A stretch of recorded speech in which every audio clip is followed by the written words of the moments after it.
Well, I'm back again with Jonathan Delshad, who is the founder of Stock Donator. Welcome back to the show, Jonathan. Thank you, Jenny. Can you explain for listeners who don't know what Stock Donator is? What are you guys doing over there? How do you support nonprofits? One of the best ways for nonprofits to help increase revenues is to accept in-kind donations. And stock donations are one of the most contributed in-kind donation. And what we do, just to make it simple, is we help nonprofits accept stock donations.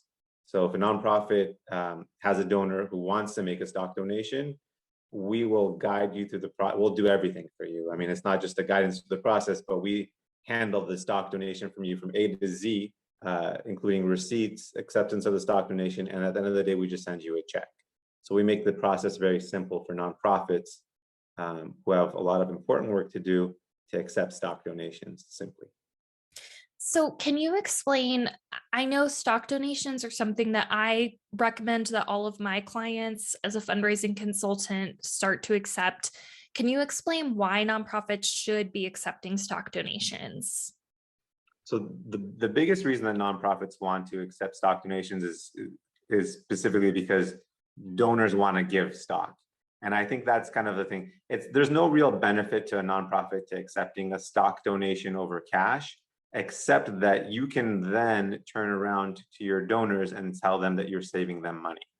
And what happens is that every dollar that a donor donates in cash is just a dollar saved from their taxes. But if a donor has, let's say, $1,000 worth of Google stock that they bought when it was $100 7, 8 years ago, if they donate those stocks to the nonprofit instead of donating $1,000 in cash, they will still get that $1,000 tax deduction from their income at the end of the year. But in addition to that, they will also not have to pay capital gains tax, which is about 25% on that appreciated amount. So the $100 that they bought to the $1,000 that they sold, $900 of appreciated gains that they would normally have to pay 25% tax on, they don't have to pay that. So sometimes you could convince a donor to give more money by telling them that you're, looking out for their interest, and telling them the benefits of donating stock. And then in that way, they'll reciprocate in kind and give you a bigger donation because they don't have to pay that tax anymore. And something that I've heard from other fundraising consultants that I kind of collaborate with is that if if a donor wants to donate some stock, that they're going to donate that. So whether it's like if they go to your organization and say, I want to donate stock, and you say, no, I can't accept stock, they're not just going to not donate that stock. They're going to find a nonprofit to donate it to. Does that sound right from your experience? Yeah, and actually we've seen that before too. So some organizations, they come to us and they say, hey, we really need your services because if we don't, the donor's not going to they're not going to donate to us. And so and that's where we step in. And so that's I think the biggest benefit of accepting stock donations is, one, you're saving the donor money, so you're going to be able to express that to them. They'll be thankful for it. And second is there Yeah. are donors who will only donate stock, and if you can't accept it, you're going to lose out on that donation potentially. And I believe that I've also read studies that show that if you get a donation of stock, it's generally a higher cash value than you would get in a regular cash gift from a donor. Have you seen that as well? Yes, and the way that we see that is that the average size of the donations that go through our platform is somewhere around $5,000 to $10,000. So these are big donations, and I think that the psychology behind it might be that people looking at giving stock donations are looking at an appreciated stock, something they paid a little bit of money for and has gone up a lot in value. And the second thing is it's not cash. So it's not something that it's sitting in their bank account. When they give it away, they don't feel poorer. They don't see their bank account going down. It's just stock, and in another way is like, for example, these stock denominations, some of them are in one share of Amazon right now is 2,500. they can't give you like a half a share or a quarter of a share or like, $50 worth of Amazon stock. They need to give you one share at a time. And so those are big denominations that they're giving. And it just makes things easier sometimes. Like, I'm just giving away a share of Amazon. I'm not giving $2,500. Right, right. So I know that on your website, on Stock Donator's website, if you go to stockdonator.com/Jenni, you guys actually have a guide for how nonprofit leaders can solicit stock donations. Can you give me some of the biggest advice that you have in that guide? Yeah, so I think one of the things that we do is that we make it very, very easy for you to accept stock donations. A lot of nonprofits were concerned that, how do we do this? How do we solicit it? And then once the stocks come in, how do we process it? How do we account for the receipts? And the thing that we provide is just answers for you on how to do everything. So there is no fear of accepting a stock donation and then not being able to explain to the donor how it's done.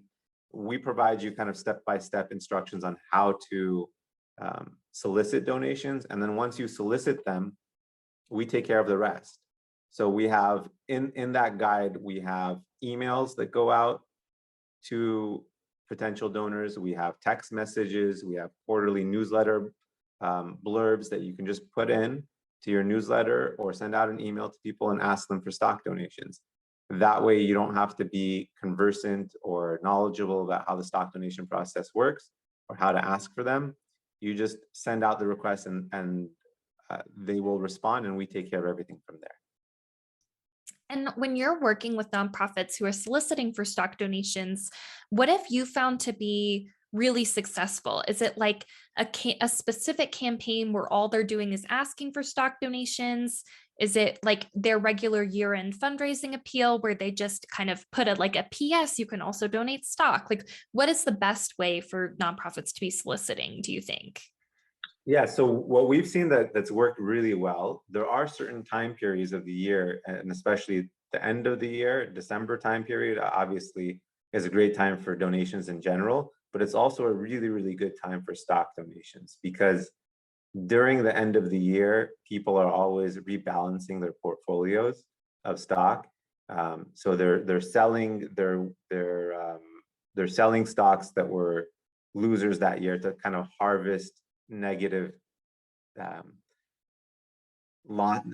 they call it harvesting losses, and they do that it's a tax strategy, and then accountants also really push them and they say, look, if you're going to be making a donation towards the end of the year, do it with your capital gains.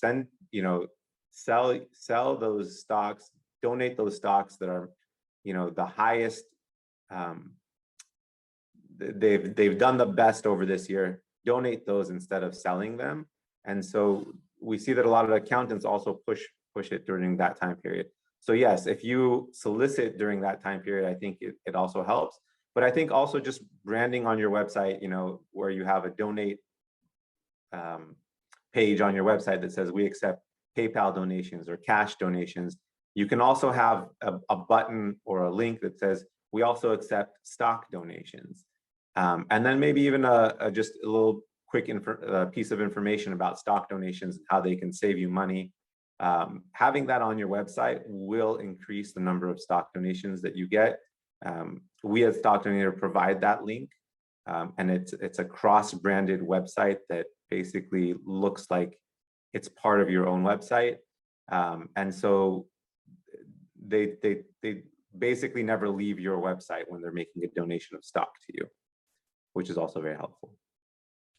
So you said that December is a really good time frame for people who are like figuring out their portfolio to donate stocks. So is that the month that you should be promoting and asking for stock donations, or should you start earlier in November? Like, when's the best time frame to start talking about it? Yes, I think if you're talking about it starting in November or December, you're starting a little bit too late. And I think it's something that the more that donors are aware that you accept stock donations, the more they're going to be excited about donating stock to you, or asking their accountants, which one should we donate when it comes time to make those donations. I know people start tax planning towards September.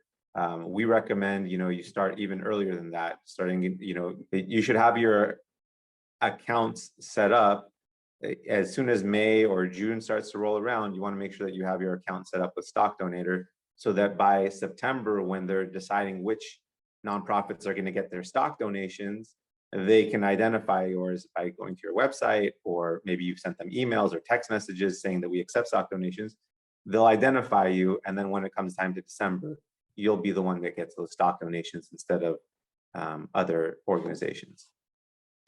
And for nonprofit leaders who are listening who might want to segment their audience, do you have an idea of the type of person who's most likely to give a stock donation? So, at some point I thought I did. And, we thought that it was always going to be the person who was older, or, they're past retirement, they have a big stock portfolio. But recently we've also been seeing that even younger people, who work for, let's say Apple or Microsoft, or work for these places, that they get stock grants. And those are also a very big source of stock donations. Not only that, but a lot of these companies, specifically Apple, I know that they have programs in place throughout the year where they, double or triple any donations made by their employees. And so during that time period, we see like employees of Apple making lots of donations of Apple stock. And so, I wouldn't necessarily rule out younger people, although you do see,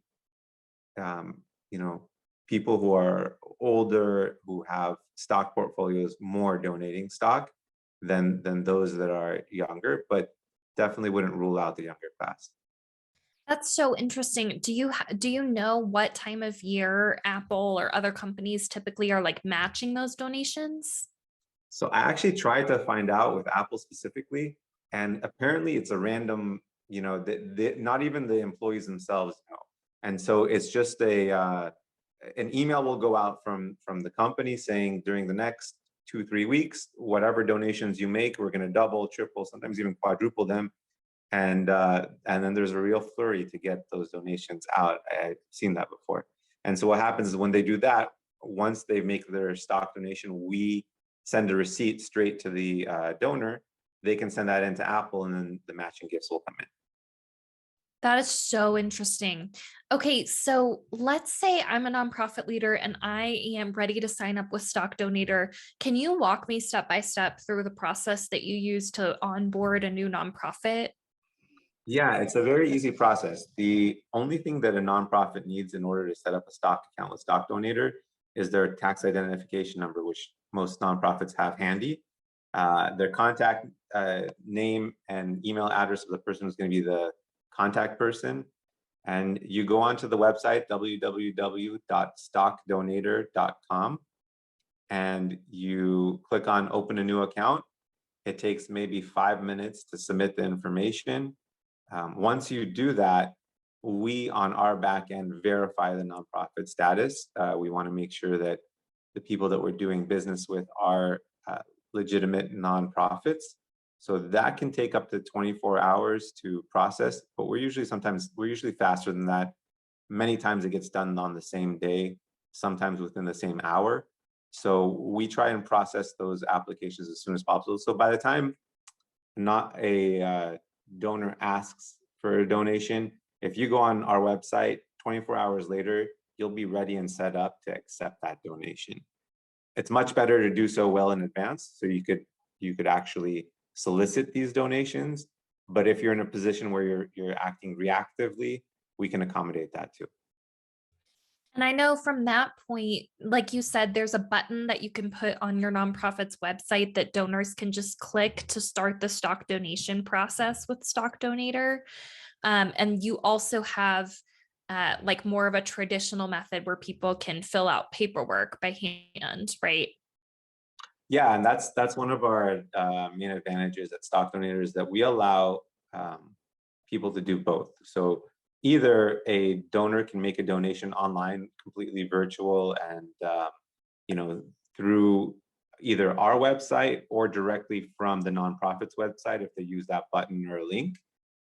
Or if the donors, a lot of times donors are kind of hesitant to be using something new or something online, even making a donation online through a credit card. They don't want to put any of their personal information online, which is understandable. And in those situations, we have a form that's a non-automated form. It's a paper form that gets filled out by the donor, that gets sent to us. No account information is included on there. Once we receive that form, either by fax or by email, we are able to enter all the information that we need on our back end to make sure that once that stock comes in, we issue the receipts and the check as soon as possible to the right organizations. Now, let's say that I'm a leader of a nonprofit organization that is not using Stock Donator.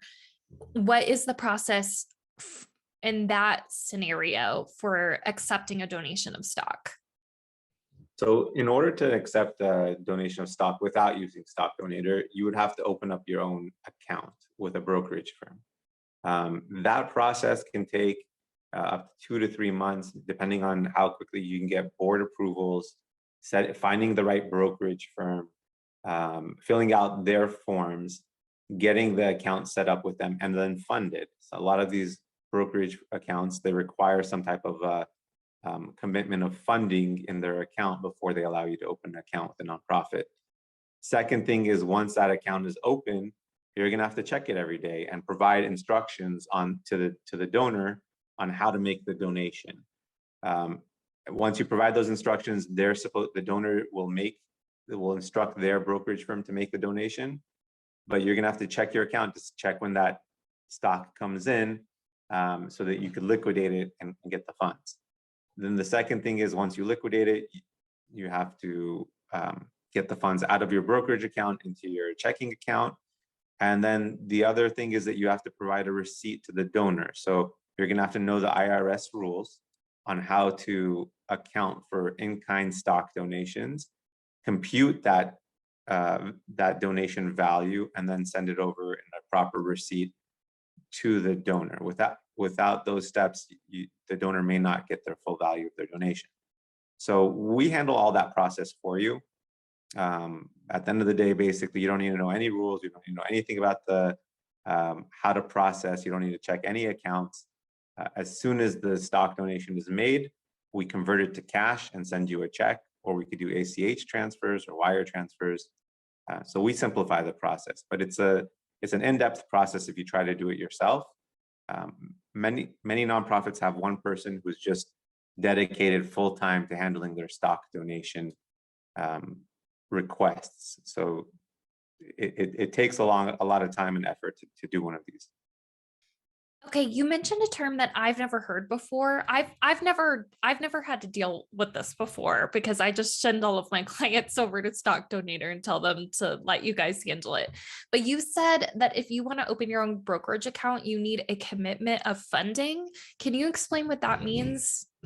Some of these organizations, what they told us is that when they tried to open an account with a brokerage firm, the brokerage firm told them that you need to have a minimum of $350,000 in our accounts at all times if you want us to open up a brokerage account for a nonprofit. So there is this certain threshold requirement by many brokerage firms, and they won't even service a nonprofit account unless you have that kind of money in that account.